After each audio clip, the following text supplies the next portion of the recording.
Ever wondered how corporates, the banking sector, and financial markets all tie together in our economy?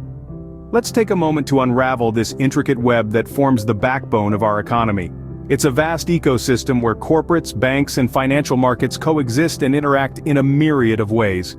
Corporates, the giants of the business world, rely heavily on the banking sector. Banks provide them with the financial services they need to operate and grow. From lending capital for expansion to managing assets and facilitating transactions, banks are instrumental in keeping the wheels of these corporate behemoths turning. But the relationship isn't one-sided. Corporates also play a crucial role in the prosperity of banks.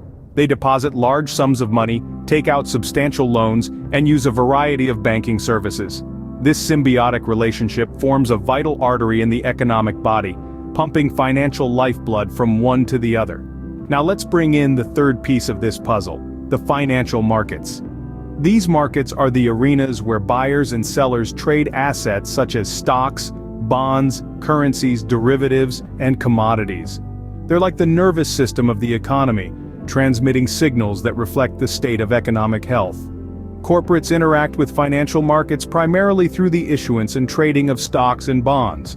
This enables them to raise capital and finance their operations. Investors, on the other hand, are given an opportunity to share in the profits of these corporates by purchasing their stocks or bonds.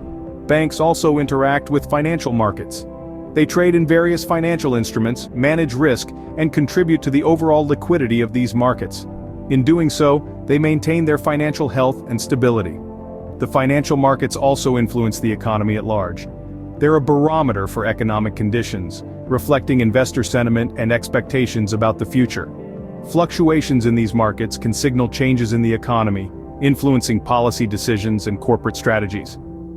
So these three sectors are like cogs in a machine, each one dependent on the other to keep the economy running smoothly. This intricate web of interactions is what keeps our economy ticking, driving growth and prosperity. Now let's take a moment to understand the language of finance. Imagine you're at an auction, bidding for a piece of art. This is similar to the concept of an initial public offering, or IPO. When a company decides to go public, it's essentially auctioning off a part of itself to the highest bidder. The money raised from this auction helps the company grow, innovate, and expand. Next, let's talk about bonds. Picture lending money to a friend, and they promise to pay you back with a little extra after a certain period. That's essentially what a bond is, a loan you give to a company or government. In return, they promise to pay you back with interest after a fixed period. Moving on to stocks. Owning a stock is like owning a small piece of a company. If the company does well, the value of your piece goes up.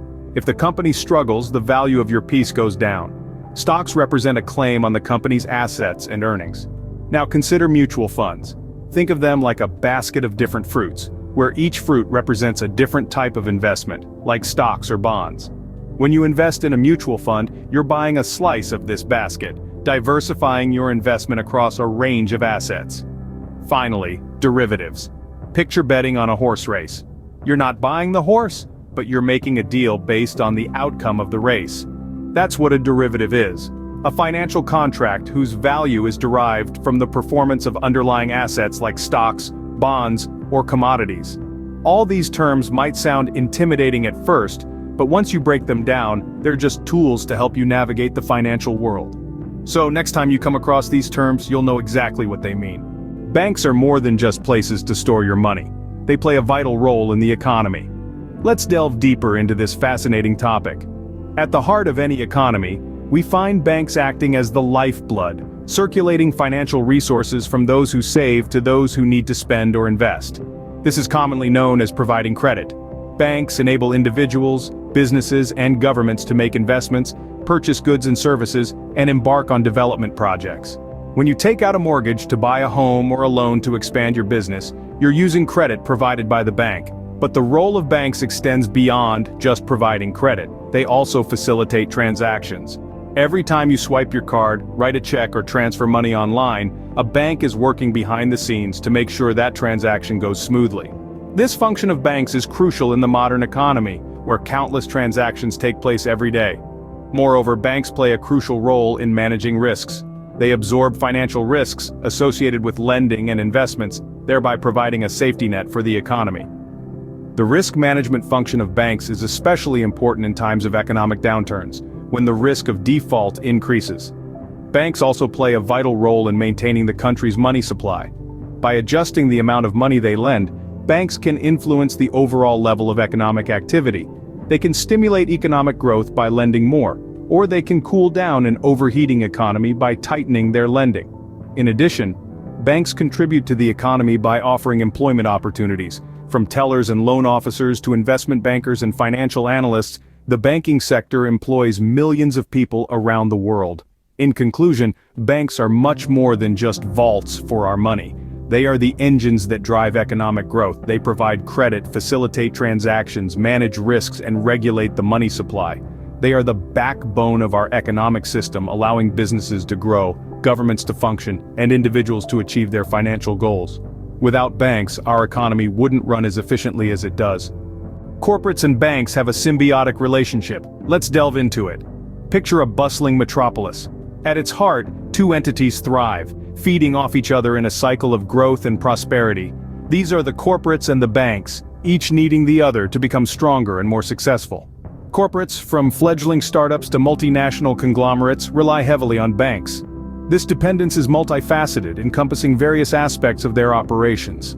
Let's break it down. Firstly, banks provide corporates with loans, acting as a lifeline for businesses in need of capital. Whether it's a small business seeking to expand its operations, or a large corporation aiming to acquire a competitor, banks provide the necessary funds to make these ambitions a reality. Next, managing cash flow is a crucial part of any business. Banks assist corporates in this endeavor, providing services like payroll management, accounts payable and receivable, and treasury services. These services ensure that money flows smoothly through the corporate machinery, enabling businesses to operate seamlessly. Then, we have international transactions. In today's globalized world, corporates often deal with partners, suppliers, and customers from different parts of the globe.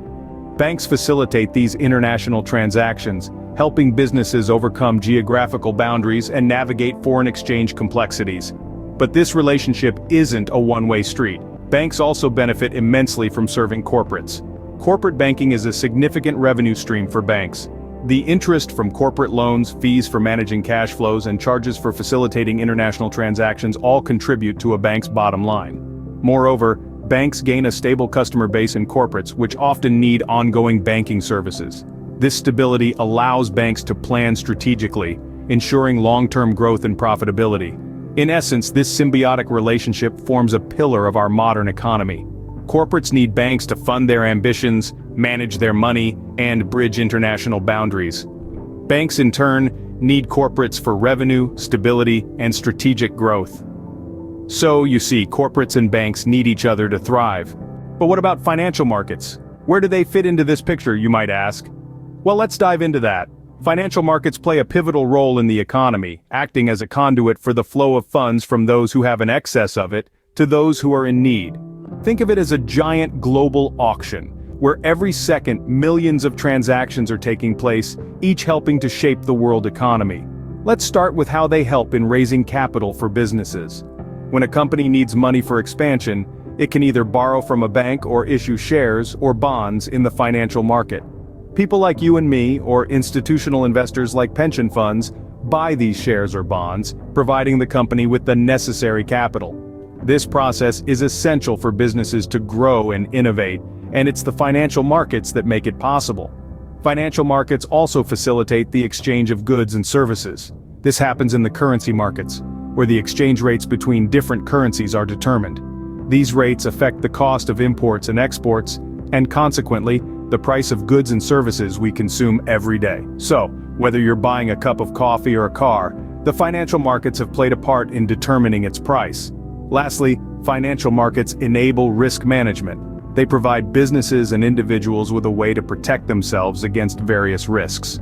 For example, an airline can hedge against the risk of fuel price increase by using derivatives in the financial market. This allows them to lock in a price for fuel in the future, reducing the risk of unexpected costs. So you see, financial markets are more than just a place where stocks are traded. They are the arteries of our economic body, pumping funds from savers to borrowers, and from investors to businesses. Financial markets are the lifeblood of our economy, facilitating transactions and helping businesses grow.